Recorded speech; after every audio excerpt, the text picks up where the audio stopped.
Hey guys, welcome back to Mando Theory. Today we'll be talking about the Mandalorian Code, like I promised in my last video. So there are several different forms of the code.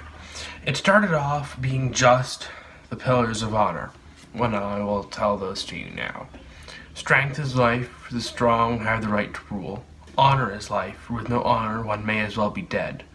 Loyalty is life, without one's clan one has no purpose.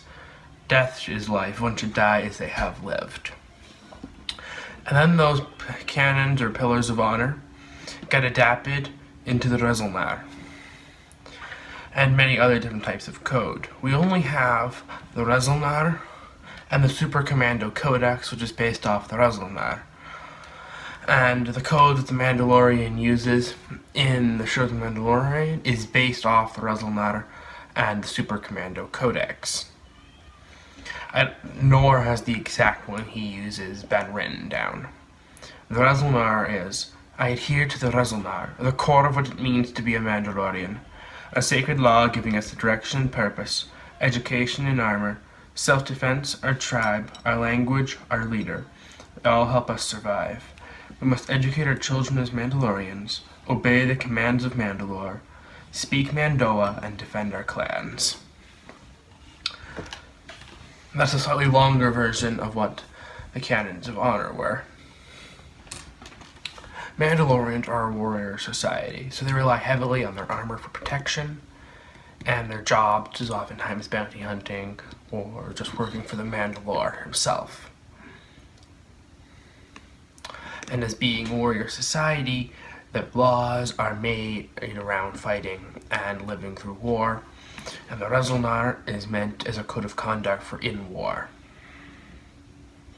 The Super Commando Codex even more so, but I don't have a version of this.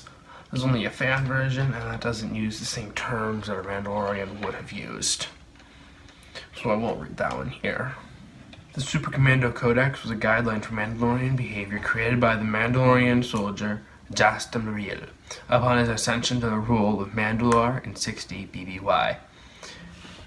Mareel found that many Mandalorians of his era had become dissatisfied with the dishonorable and overly savage ways that had become prevalent among the culture's warriors.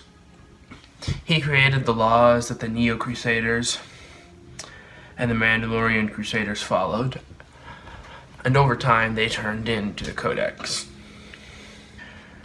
Mareel's reforms were not unanimously approved of, however, and not all Mandalorians agreed to abide by the Super Commando Codex. The pacifist New Mandalorians rejected violence and even Mareel's reformist warrior codes, while a number of the Mandalorian radicals banded together under Tor Vizsla to form Death Watch, which we see a lot of in Clone Wars and Rebels. A splinter group in a violent opposition to the Codex, and changes Mareel sought to instill. Civil war broke out between the Death Watch and an army of super commandos loyal to Mareel, known as the True Mandalorians. While the True Mandalorians were largely defeated as a result of Death Watch's underhand trickery, the Death Watch was similarly decimated at the hands of Mareel's surrogate son, Jango Fett. So Jango Fett's father created the Super Commando Codex and was a great ruler of Mandalore. Long after Mareel and his True Mandalorians fell, the tenets of the Super Commando Codex lived on in Mandalorian society.